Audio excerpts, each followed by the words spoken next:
तो मेरे भाइयों कल हमें मार्केट में एक और बहुत बड़ी फट देखने को मिली है और वो फट क्या है, क्या कर सकती है मार्केट के साथ और यहाँ पर क्या हम कोई बहुत बड़ा क्रैश देख सकते हैं इस फट के बाद, इस न्यूज़ के बाद क्या सूरत हाल बनेगी आने वाले दिनों में। ये सारी चीज़ें इस वीडियो में डिस्कस होंगी। तो अगर तो ये वीडियो नहीं देखोगे पूरी तो मेरे हिसाब से अपना बहुत बड़ा नुकसान कर लोगे या फिर आने वाले दिनों में एक टाइमली एंट्री का मौका जो है वो आप मिस कर दोगे। इसके अलावा अगर अभी आप लोग किसी ट्रेड के अंदर हो, बिटकॉइन की लॉन्ग के अंदर हो या फिर किसी ऑल्ट कॉइन की लॉन्ग के अंदर हो, तब भी आपको ये वीडियो लाजमी देखनी चाहिए क्योंकि हम यहाँ पर मार्केट के टेक्निकल एनालिसिस करके आपको बताएंगे कि आपको अपनी लॉन्ग जो है अभी क्लोज कर देनी चाहिए या फिर उससे अभी जारी रहने देना चाहिए। तो वीडियो को स्टार्ट करते हैं बिना किसी देरी के। बट उससे पहले अगर पहली दफ़ा मुझे देख रहे हो, चैनल पर पहली दफ़ा आए हो, तो पहला काम ये कर लो कि चैनल को सब्सक्राइब कर लो। वीडियो के आखिर तक इस मामले को मत छोड़ना।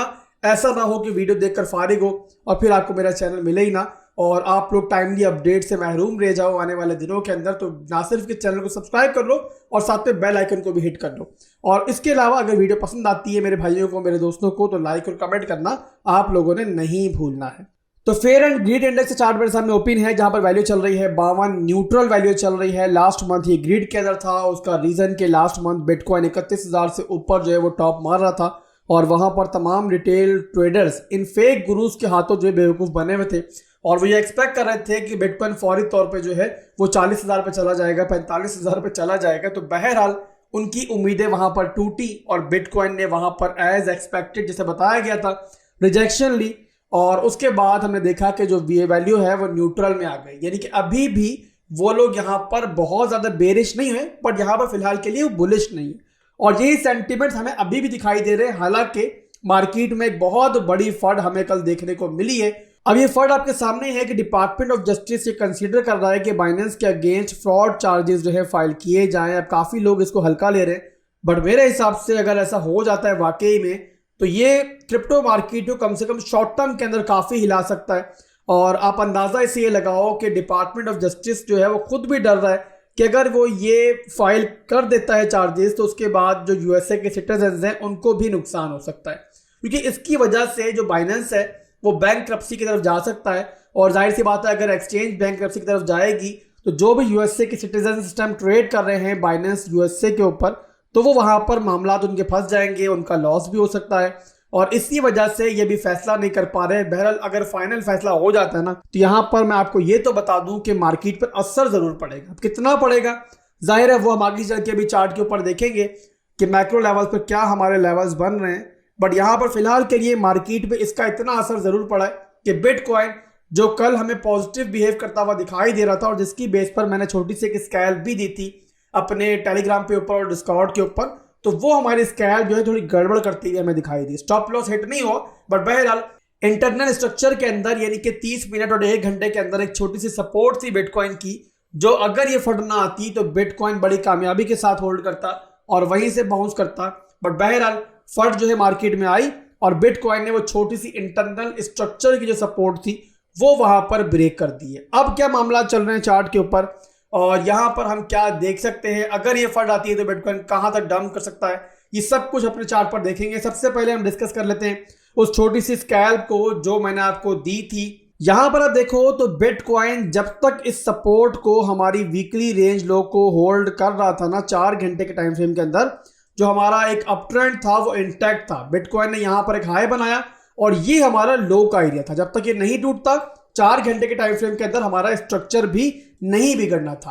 अब यहाँ पर क्या हुआ दोस्तों कि हमने जाहिर सी बात है पहले आपको बता दिया था इसके बारे में, मुझे दोबारा दोहराने की जरूरत नहीं है कि ये सपोर्ट जो है वो लाजमी ब्रेक होगी और जो हमें चार्ट पर दिखाई दे रहा था उस वक्त वैसा ही हुआ। बिटकॉइन ने ये सपोर्ट ब्रेक कर दी और उसके बाद जो हमारा एक अप ट्रेंड चल रहा था ना वो डाउन ट्रेंड की तरफ शिफ्ट हो गया। यानी कि जो हमारा 4 घंटे के अंदर बुलिश स्ट्रक्चर था वो हमारा बेरिश में तब्दील हुआ और उसके अंदर फिर क्या हुआ कि बिटकॉइन ने यहां पर हमें एक लो दिया।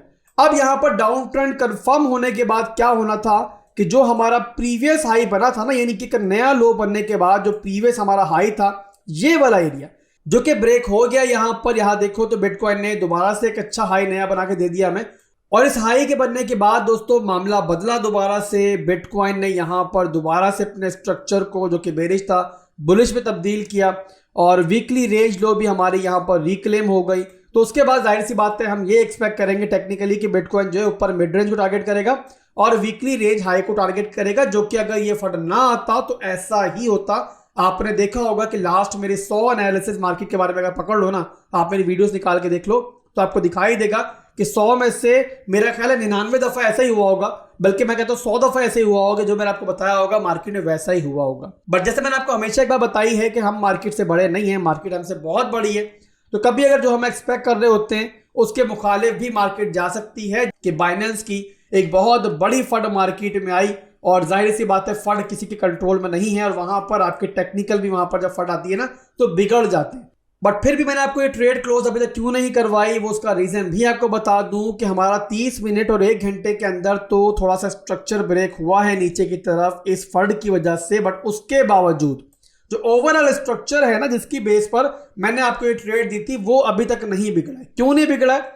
अब यहां पर आप देखो दोस्तों, तो बिटकॉइन ने जब यहां पर हमें हाई दिया है, यानी कि एक नया हाई बनाया है, तो उसके बाद हमारा लो कौन सा है? जाहिर सी बात है प्रीवियस लो है। और प्रीवियस लो है मेरे भाइयों हमारा ये वाला एरिया, जो कि मैंने आपको स्टॉप लॉस की सूरत में भी दिया है कि अगर मार्केट इससे नीचे जाती है तो फिर आपका स्टॉप लॉस जो है वो हिट हो जाएगा, और वो अभी तक नहीं हुआ है। 4 घंटे के टाइम फ्रेम के अंदर जो हमारा अप ट्रेंड का स्ट्रक्चर था ना, वो अभी तक कायम है। यहां पर लो बना, नया हाई बना, तो बिटकॉइन अगर यहां तक भी आता है ना, यानी कि हमारे स्टॉप लॉस से करीब करीब भी आता है, तब भी चांसेस हैं कि मार्केट दोबारा एक नया हाई बनाने ऊपर जा सकती है।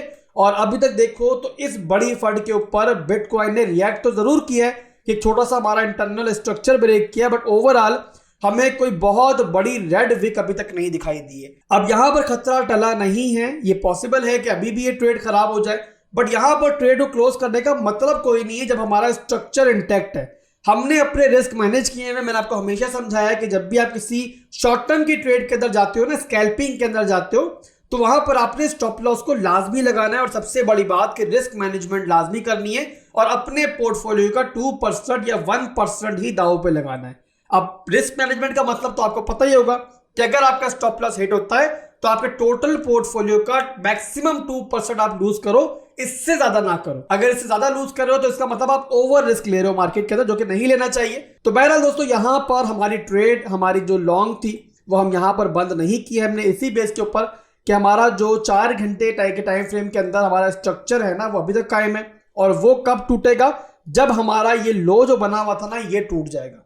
जब ये टूट जाएगा तो आपको मुझसे पूछने की जरूरत भी नहीं है और आपको अपनी ट्रेड भी क्लोज कर देनी चाहिए। और उसका रीजन कि यहां फिर हमारा स्ट्रक्चर बिगड़ जाएगा। और उसके बाद मैंने आपको पहले से बताया हुआ है कि अगर बिटकॉइन ऐसे नीचे जाता है तो कहां तक जा सकता है। चले मैं आपको दोबारा रिपीट कर दूं कि यहां पर हम लोग वीकली टाइम फ्रेम के अंदर जो है ना, वो एक अप ट्रेंड के अंदर है। काफी दफा बता चुका हूं आपको कि बिटकॉइन हमारा वीकली टाइम फ्रेम के ऊपर काफी ज्यादा पॉजिटिव है और नए नए हाई हमें देखने को मिल रहे हैं। अब 69,000 के एरिया से ही हमारी जो बेयर मार्केट स्टार्ट हुई थी, जहां पर क्लियर कट इस चैनल पर आपको बता दिया गया था, और मैं नहीं समझता कि इस चैनल के अलावा कोई भी आपको ये बता रहा था 50,000 के ऊपर के लेवल पर कि अब एक बेयर रन स्टार्ट हो चुका है और मार्केट जो है अब करीब आपको वापसी करती हुई नहीं दिखाई देगी और बहुत जल्द मार्केट आपको 70% से ज्यादा ब्लीड करती हुई दिखाई देगी। 20,000 से नीचे के आपको टारगेट्स दिए गए थे और हमने देखा कि मार्केट जो है वो 15,000 तक गई है। सिर्फ हमारा लास्ट टारगेट हिट नहीं हुआ, अदरवाइज हमारे तमाम टारगेट्स हिट हो गए थे और 69,000 के लेवल से हमने बिटकॉइन को 15,000 के लेवल पर जाते हुए देखा। उसके बाद बिटकॉइन ने दोबारा वापसी की और अपना इतना लंबा डाउन ट्रेंड क्रिएट करने के बाद दोबारा से एक हाई बनाया, जहां पर मार्केट दोबारा एक पॉजिटिव ट्रेंड में दाखिल हुई। उसके बाद फिर दोबारा लो लगा, जो कि ज़ाहिर एक्सपेक्टेड था। हायर हाई के बाद हायर लो ही आना है, फिर एक हायर हाई लगा, फिर एक हाई लो लगा और फिर हमें एक हाई बनता हुआ दिखाई दिया। पिछले हाईस के ऊपर ही मैंने आपको बता दिया था, इस हाई के ऊपर भी बताया था क्लियर कट के मार्केट यहां पर दोबारा नीचे जाएगी और वो एक पॉजिटिव क्रैश होगा। उसको अपने पॉजिटिव लेना है, पैनिक नहीं करना है। और 28,000 का लेवल था जो मैंने कहा था कि पहला टारगेट समझो, और वहां से नीचे मार्केट जाती है 25,000 के लेवल तक भी, तो आप लोगों ने पैनिक नहीं करना है। और बिटकॉइन हमारा इस लेवल को भी रिटेस्ट करता है ना, आके जो है हमारा 25,000 का लेवल, तो आप लोगों ने पैनिक नहीं करना है। क्यों पैनिक नहीं करना? क्योंकि जो हमारा अप ट्रेंड चल रहा है उसका स्ट्रक्चर नहीं बिगड़ेगा, और जो भी क्रैश आता है उससे आप लोगों ने एक बोनस समझना है, एक अपॉर्चुनिटी समझनी है। और वहां पर जिन लोगों की एसआईपी रह चुकी है, अगर पर्सनली मैं अपनी बात करूं या फिर अपने डाई हार्ड फॉलोअर्स की बात करूं, तो उनकी एसआईपी जो है वो 70% से ज्यादा की हो चुकी है। बट जिनकी नहीं भी हुई है ना, अगर मार्केट नीचे जाती है तो उसे एक मौका समझना और वहां पर पैनिक मत करना, बार बार मैं समझा रहा हूं।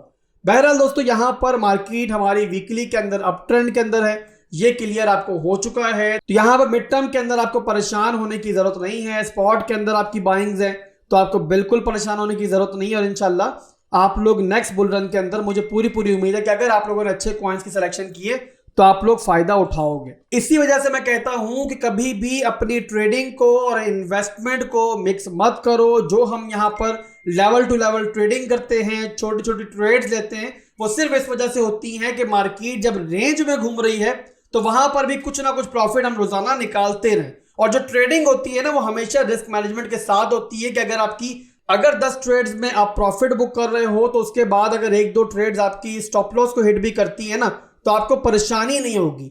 रिस्क मैनेजमेंट इवन इतने कमाल की चीज है कि 10 ट्रेड्स प्रॉफिट में क्लोज करने के बाद अगर 10 की 10 ट्रेड्स अगली जो है आपकी बहुत बुरे मामला हो जाए, बहुत बुराई आ जाए, आपकी स्टॉप लॉस को हिट कर दे, तब भी आप प्रॉफिट में बाहर आओगे। कैसे प्रॉफिट में बाहर आओगे, क्या जादू है रिस्क मैनेजमेंट, तो आपको उसको समझना पड़ेगा। और उसके लिए वीडियो बहुत पुरानी बनी हुई मेरे चैनल पर, अगर आपने नहीं देखी तो लिंक ऊपर पिन कर दूंगा, उसको लाजमी देख लो। तो मोरल ऑफ द स्टोरी दोस्तों, फिलहाल के लिए मिड टर्म और लॉन्ग टर्म के लिए आपको घबराने की कोई जरूरत नहीं है।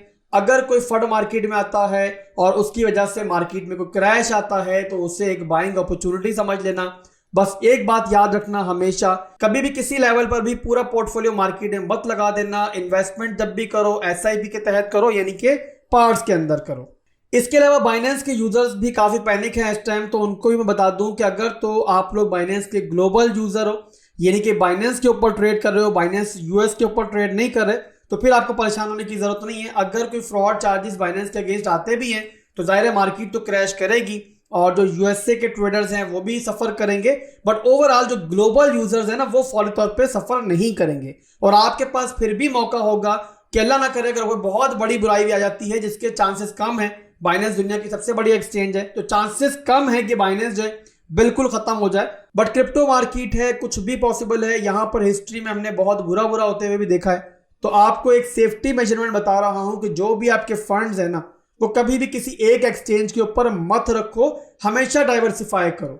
और बाइनेंस के ऊपर अगर आपके तमाम के तमाम फंड्स पड़े हुए हैं तो उनको आप लोग डाइवर्सिफाई करते हुए कुछ अपना फंड जो है आप बिटगेट पे रख लो, कुछ अपना फंड जो है बायबिट पे रख लो, फेयर डेस्क पे रख लो, यानी कि मुख्तलिफ एक्सचेंजेस के ऊपर बांट लो। अब डाइवर्सिफिकेशन करने के लिए अगर बिटगेट, बायबिट, फेयर डेस्क में से कोई भी एक्सचेंज आप चुन रहे हो इन तीनों में से, तो इनके रेफरल लिंक्स मैं वीडियो के डिस्क्रिप्शन में डाल दूंगा। उनके थ्रू ज्वाइन करने का आपको ही फायदा होगा।